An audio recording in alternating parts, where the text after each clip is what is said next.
नमस्कार, मैं प्रिया। आप देख रहे हैं भागलपुर बुलेटिन।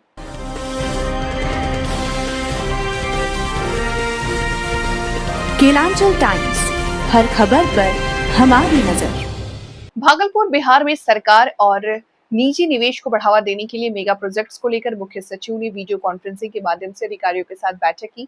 इस बैठक में भागलपुर के विकास से जुड़ी कई योजनाओं पर चर्चा हुई। भागलपुर के डीएम डॉक्टर नवल किशोर चौधरी ने बताया कि गंगा नदी पर बनने वाले बटेश्वर कटरिया रेल पुल के लिए जमीन अधिग्रहण से जुड़ा मामला बैठक में रखा गया। इसके अलावा गोराड़ी क्षेत्र में बनने वाले इंडस्ट्रियल कॉरिडोर को लेकर भी चर्चा की गई।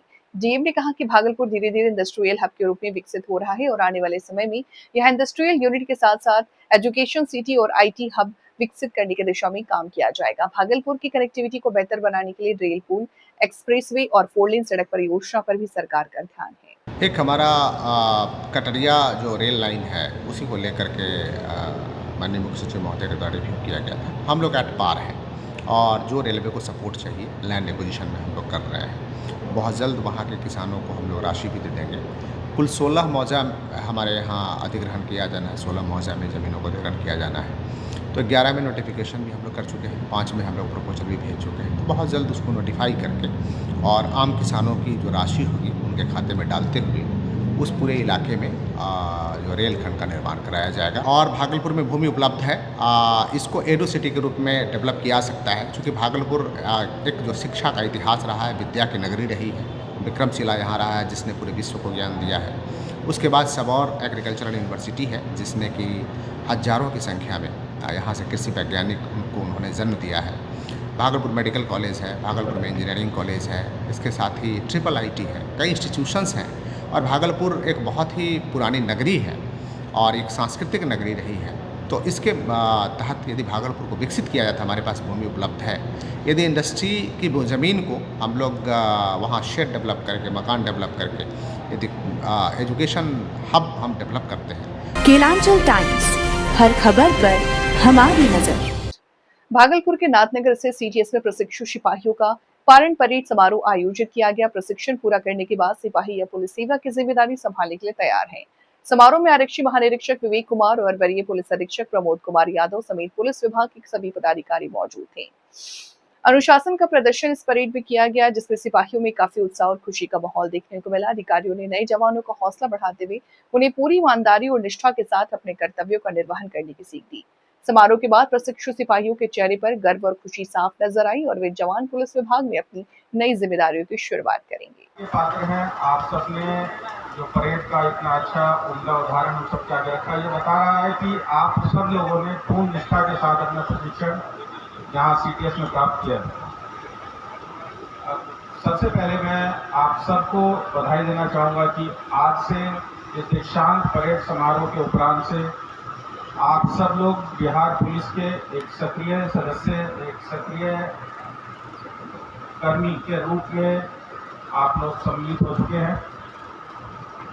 पुलिस विभाग सरकार का वह अंग है जो हमेशा विजिबल रहता है और आप सब आज से इस विभाग का आप लोग अंग बन चुके हैं, सक्रिय अंग हैं आपसे। केलांचल टाइम्स, हर खबर पर हमारी नजर। भागलपुर में स्वास्थ्य क्षेत्र से जुड़ा एक बड़ा आयोजन होने जा रहा है। बिहार ऑर्थोपेडिक एसोसिएशन के तत्वावधान में पूर्वी भारत का प्रतिष्ठित वार्षिक ऑर्थोपेडिक सम्मेलन मीटकॉन 2026 का आयोजन 20 और 21 जून को होटल रूम बिहार भागलपुर में किया जाएगा। भागलपुर ऑर्थोपेडिक एसोसिएशन की ओर से आयोजित प्रेस वार्ता में आयोजित समिति ने बताया कि सम्मेलन में देश के अलग अलग राज्यों से आने वाले ऑर्थोपेडिक विशेषज्ञ, सर्जन, चिकित्सक हिस्सा लेंगे।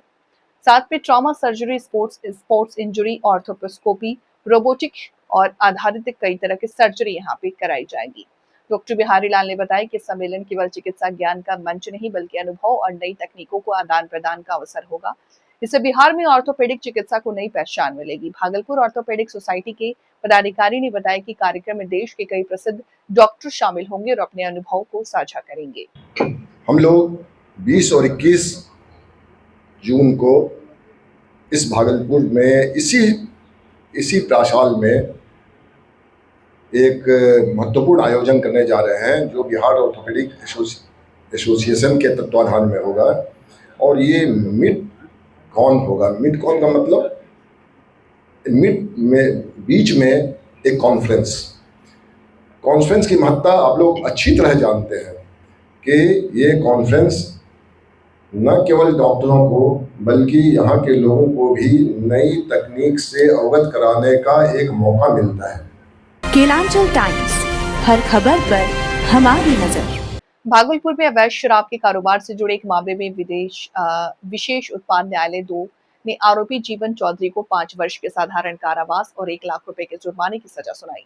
जुर्माना नहीं चुकाने की स्थिति में उन्हें अतिरिक्त 6 माह की सजा भी भुगतनी होगी। मामला मधुसूदनपुर थाना क्षेत्र का है। सितंबर 2024 में पुलिस को गुप्त सूचना मिली कि आरोपी अपने घर पर अवैध शराब की बिक्री कर रहा था। सूचना के आधार पर पुलिस टीम ने छापेमारी की। पुलिस को देखते ही आरोपी भागने की कोशिश करने लगा, लेकिन उसे मौके पर पकड़ लिया गया। तलाशी के दौरान उसके कब्जे से 8 लीटर देशी शराब बरामद की गई। इसके बाद पुलिस ने शराब जब्त कर मामला दर्ज किया और जांच शुरू की। जांच के दौरान ये भी सामने आया कि आरोपी के खिलाफ पहले से भी कई मामले दर्ज हैं। यह मामला मधुसूदनपुर थाने की है। थाना कांड संख्या 152-24, स्पेशल एक्साइज 3556-24। इसमें जीवन चौधरी एक अभियुक्त है। यह 21/9/24 को पुलिस को गुप्त सूचना मिली कि कंझिया में जीवन चौधरी अपने घर पे शराब खरीद बिक्री करता है। पुलिस वहां पर गई और वह अपने घर से हाथ में थैला में शराब लेके भाग रहा था। उसको पकड़ा, नाम पता पूछा तो अपना नाम जीवन चौधरी बताया और उसमें 8 लीटर से ऊपर शराब, देसी शराब बरामद हुआ।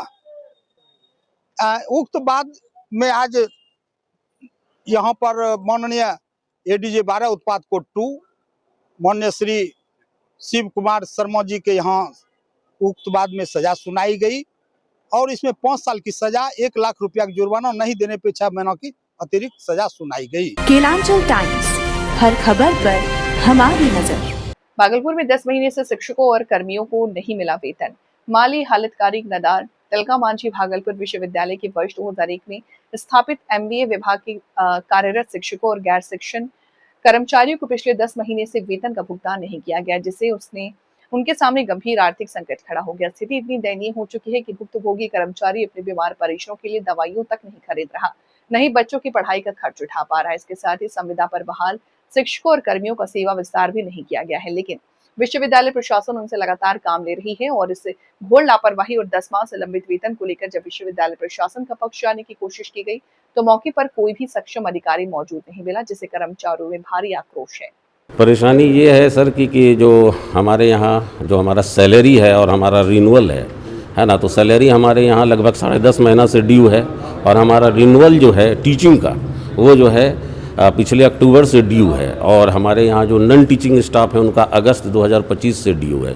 तो बस हमारी जो है विश्वविद्यालय प्रशासन से बस यही सौम्यम विनती है कि वो जल्द से जल्द जो है इस कष्ट से हमें निवारण दें, क्योंकि जो है आप समझ सकते हैं कि कोई भी कर्मचारी हो वो बिना जो है सैलरी का, बिना पैसे का काम कैसे करेगा। काफ़ी सारी परेशानियों का और दिक्कतों का सामना करना पड़ रहा है। परेशानी अब ये तो नहीं कहेंगे कि मुझे कोई आर्थिक तंगी है, बस मेरा मुद्दा ये है कि मैंने बहुत समय लगाया है इस मुकाम पे पहुंचने के लिए। मेरा बहुत मेहनत लगा है और मैं बस इस सेवा को देना चाहती हूँ और इसके कंटिन्यू करने के लिए बस यही चाहूँगी कि बस इसका विस्तार हो ताकि मैं इस सेवा को आगे भी दे सकूँ। केलांचल टाइम्स, हर खबर पर हमारी नजर। भागलपुर के तातारपुर थाना परिसर में आगामी मुहर्रम पर्व को शांतिपूर्ण और सौहार्दपूर्ण वातावरण में संपन्न कराने के उद्देश्य से शांति समिति की बैठक आयोजित की गई। बैठक की अध्यक्षता थाना प्रशासन द्वारा की गई, जिसमें क्षेत्र के कई गणमान्य नागरिक, जनप्रतिनिधि, सामाजिक कार्यकर्ता, मीडिया कर्मी तथा मुहर्रम कमेटी के सदस्य उपस्थित रहे। बैठक के दौरान प्रशासनिक अधिकारियों ने सभी लोगों से आपसी भाईचारे, सामाजिक सद्भाव बनाए रखने की अपील की। उपस्थित लोगों से मुहर्रम के दौरान निकले वाले जुलूस, यातायात व्यवस्था, सुरक्षा प्रबंधक तथा अन्य आवश्यक व्यवस्थाओं को लेकर सुझाव लिए गए। अधिकारियों ने कहा कि पर्व के दौरान किसी भी प्रकार की अफवाह पर ध्यान न दें और किसी भी संदिग्ध गतिविधि की जानकारी तत्काल पुलिस को दें। बैठक में मौजूद मुहर्रम कमेटी के सदस्य ने प्रशासन को मुहर्रम के लिए शांतिपूर्ण ढंग से संपन्न होने का आश्वासन दिया।